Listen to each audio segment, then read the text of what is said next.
Alright, so maayong adlaw everyone. So I try to share my experience sa ng sisiw, pagpapisa sa sisiw sa by incubating in my incubator DIY.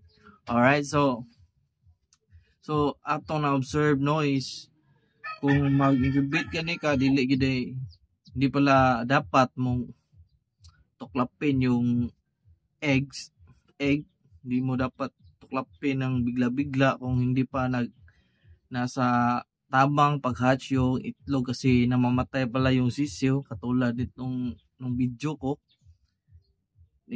na maraming pang dugo-dugo.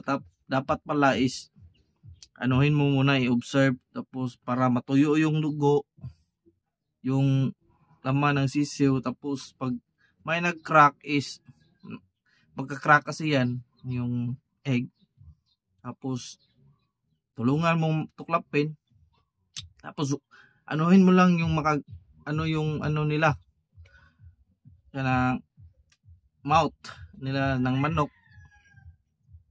Huwag mong buksan agad, butasan mo lang, tapos antayin mo yung matuyo yung nasa loob, kasi pag tinuklap mo mamamatay yung sisiw, tapos magdugo-dugo. Alright, so yun yung natutunan natin sa pag-incubate ng manok. At dapat pala din i-observe mo rin yung incubator mo. Tulad dito, dapat hindi to malagay sa sa tubig, di malapit sa tubig.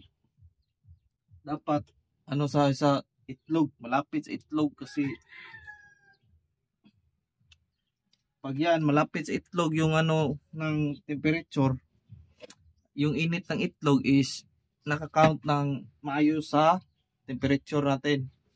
Alright, so nag-o-off siya sa tamang init niya at lamig. Alright, dapat, kasi na-try ko na yung temperature ko nahulog sa malapit sa tubig, tapos ang init, baka namatay itong iba dito, mga eggs dito na para papisa ko. Sana hindi kasi di ko na nakita na malapit sa tubig. Alright, so dapat yung anuhin nyo, yan yung i-observe nyo. So alright, so may kaibahan pala yung kanang itlog. So natin na observe na nasa tayo nakatunan. So this one is 6 months old Henny. This one is years na ni siya. Ang inahin na ni, yung nanay na nagitlog is years na. Iwan ko kung ilang years. Ito is early bird. So may kaibahan talaga, no? Mas maganda talaga siguro yung paano ka ng manok, mag-breed ka is dapat nasa saktong edad. Ito pala ang kaibahan. Pero tingnan natin kung mapisa yung nasa baba dito, kung gaano kalaki yung sisiw.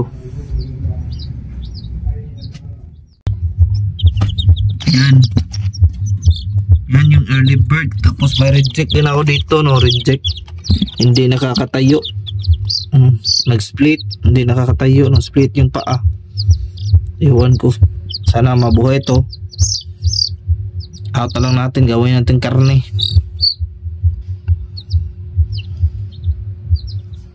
Alright, so ito yung manok ko. I mean chicks na nilabas ng 6 months old broodcock Henny and Melson's Black crossbreed to pulang latom 5K sweater Kelso.